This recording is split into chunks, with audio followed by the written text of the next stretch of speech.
सुनो, पिछले क्लास तक तुम लोग प्रेजेंट इंडेफिनिट पढ़ चुके, कॉन्टिन्यूस पढ़ चुके। पिछले लेक्चर में कॉन्टिन्यूस का पूरा खत्म हो गया था। इसी का आता है present perfect tense, next part है प्रेजेंट टेंस का। प्रेजेंट परफेक्ट टेंस में क्या होता है, जैसे कोई काम हो वो ख़त्म हो चुका रहता है, फिनिश हो चुका होता है। जैसे मैं यहाँ सेंटेंस लिखा हूँ, वह पढ़ चुका है, यानी उसकी पढ़ाई पूरी हो चुकी है। दूसरा क्या है, वह खेल चुके हैं, यानी उसके खेल का काम जो है वो ख़त्म हो चुका है। तो यहाँ जो होता है वो काम पूरी तरह से समाप्त हो चुका होता है।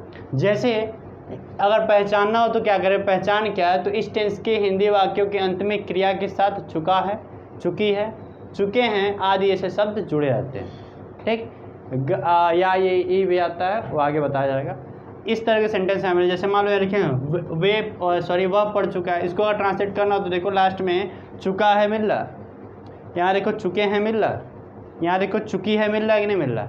इस तरह से तुम पहचान कर सकते हो कि टेंस किसका पार्ट है। देखो यहाँ पहले क्या लिखेंगे, सब्जेक्ट हैज़ या हैव, मेन वर्ब का थर्ड फॉर्म प्लस ऑब्जेक्ट।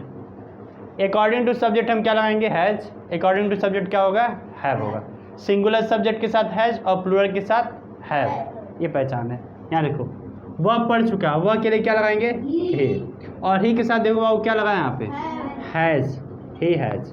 पढ़ने का इंग्लिश क्या होता है, रीड। और थर्ड फॉर्म ही पता है, रेड पढ़ते हैं, इसको बदलना तो है नहीं। वे की इंग्लिश क्या होती है, दे। और दे के साथ क्या लगा हुआ है, हैव। खेलना क्या होता है, और ईडी जोड़ देंगे क्या हो जाएगा, थर्ड फॉर्म बन जाएगा, प्लेड हो गया। राधा फल खा चुकी है, राधा क्या हो जाएगा, राधा। राधा एक नाम में क्या लगाएंगे, हैज, तो क्या हो जाएगा, राजा हैज।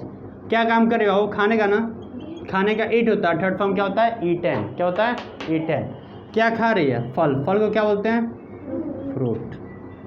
हम कहाँ पे लिख रहे हैं, हम की इंग्लिश वी, और वी के साथ हैव। लिखना क्या होता है, रिटन, रिटन कॉपी। हम इस तरह से सेंटेंस को बना सकते हैं, बस पहचानना सीख लो। प्रेजेंट इंडेफिनिट पढ़े थे, वहाँ लास्ट में ता है, ती है, ते हैं आता था। कॉन्टिन्यूस पढ़े थे, वहाँ रहा है, रही है, रहे हैं आता था।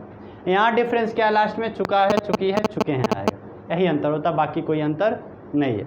अगर तुम पहचान करना सीख जाओ तो ट्रांसलेशन आसानी से बन जाएगा, मीनिंग आना चाहिए, बन जाएगा। समझ गए, कोई दिक्कत, चलिए कॉपी करें इसको।